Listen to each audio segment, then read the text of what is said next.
This news update is brought to you by Rock the remote with hours of free karaoke on video on demand from Flow. So bring it like Bay. There's even wonderful kids sing-alongs too. Available anytime. Simply press the VOD button on your Flow remote. This is how we do TV. This is how we flow. This is the Barbados Today afternoon update for Tuesday, February 2. Thanks for joining us. I'm Fernella Wedderburn.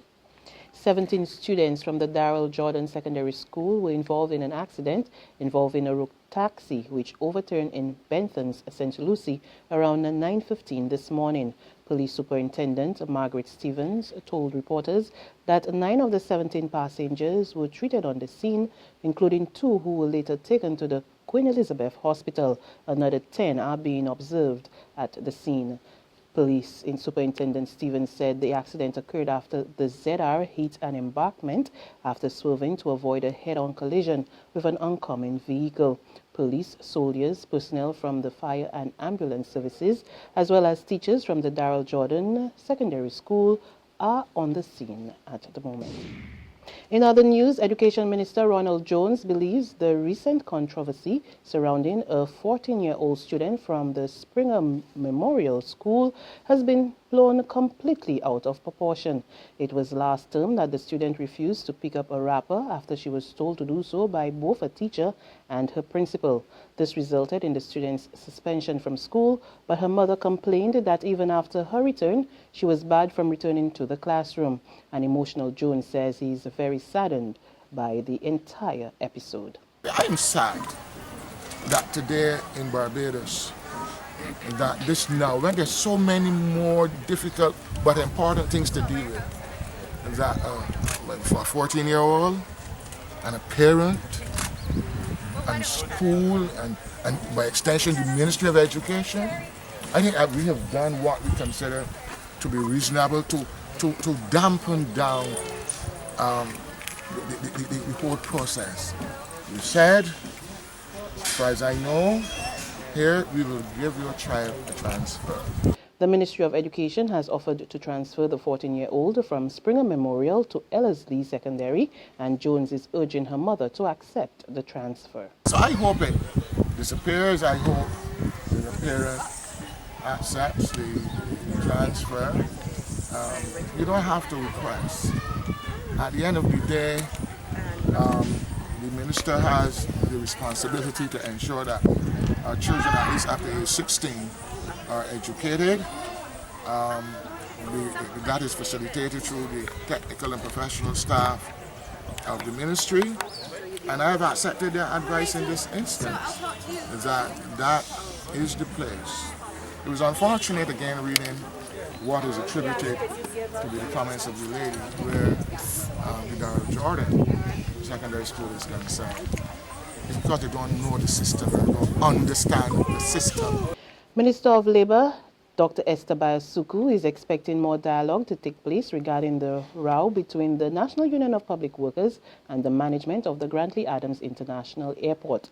Dr. Bayasuku says she is not involved in the matter at this time, which led to protest action last Friday by workers. But she says, as with all negotiations on labor-related issues, she is anticipating further discussions between the two sides. It doesn't have to get to me, but I keep my ears open and to the ground, because you never know.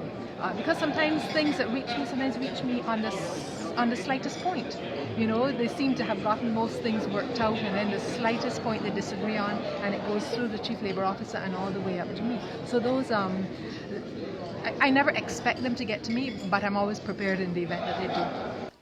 Police are searching for 15-year-old Rashara Kiana Reside, who went missing yesterday. According to lawmen, the Coleridge and Parry student of Whitehall St. Michael was last seen about 5:30 p.m. in the Nursery Drive route taxi terminal in Bridgetown. She was wearing her school uniform at the time, with her dark brown hair styled in one. Rashara is about 5 feet 3 inches tall, slim build and dark in complexion. She has brown eyes and a long face. Anyone with information pertaining to her whereabouts is asked to contact the nearest police station or police emergency number. That's 211. Meantime, police are reporting that Kiana Shanti Hurley, who's 15 years old, of Scouts Gap, Britton Seal, St. Michael, who was reported missing recently, has been found safe. In sports, a thrilling but controversial 2-run win over Zimbabwe secures the West Indies the last quarterfinal spot in the ICC Under-19 Cricket World Cup in Bangladesh. Chasing the West Indies 226 for 9, Zimbabwe began the last over needing just 3 runs to win with 1 wicket in hand amid a mounting tension in Chittagong. But West Indies seamer Kimo Paul whipped off the bails before sending the first ball, catching non-striker Richard Narava out of his crease. The decision was referred to the TV Empire, who declared Narava run out. The West Indies will take on the winner of Wednesday's last league match between Pakistan and Sri Lanka in the 4th quarterfinal. That's on February 8th, while Zimbabwe will play Canada in the Plate Championship quarterfinal in Cox's Blazer on February 5. West Indies is now second in Group C behind England. The Zika virus poses no threat to the Rio Olympics, but authorities there are warning pregnant women to stay away from the Games. Yesterday, the World Health Organization declared an international emergency over the Zika virus, which has been blamed for causing a surge of brain-damaged babies. That prompted an unprecedented warning from Brazil just 6 months from the Olympics opening ceremony on August 5 in Rio de Janeiro. However, authorities are downplaying fears for Olympic athletes and fans who are not expectant mothers. There's regional and international news after this short break. Secure your future, be financially strong. Since 1983, we have been there for you.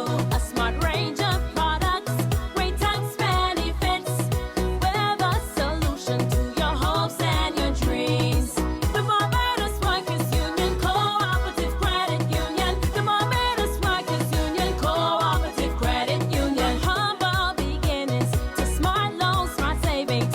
Save smart and borrow smarter, that's the move for me. Stability, prosperity, with a solution to your hopes and your dreams. The Barbados Workers Union Cooperative Credit Union. The Barbados Workers Union Cooperative Credit Union.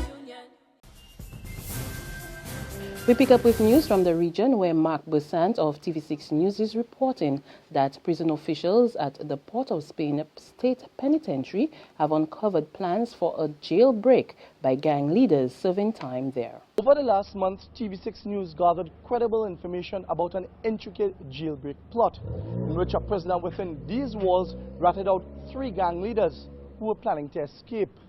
Senior prison sources told TV6 News that the plan had been hatched in late November. Sources say that what appeared to be a drone was captured on a CCTV surveillance cameras around that time during the night crossing over the prison's walls on the Gordon Street side. But because of poor visibility in that area, they were unable to ascertain exactly what the object was. Officials believed this happened over a duration of 3 weeks in which 6 disassembled firearms, close to 100 rounds of ammunition, cell phones and marijuana were smuggled into the prison.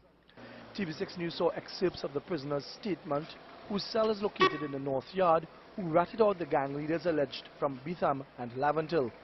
In the statement, he told prisons officials that when the firearms came over the wall, he broke it down and passed them to an inmate in another cell block who is a high-ranking gang leader and currently before the courts on a murder charge.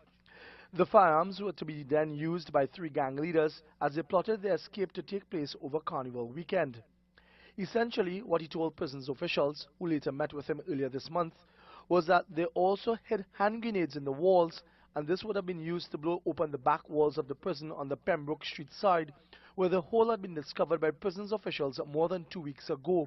On the international front, at least 2 people are dead after Pakistani security forces and protesters clashed at the Karachi airport. According to officials, staff at the national carrier Pakistan International Airlines were protesting against plans to privatize the company.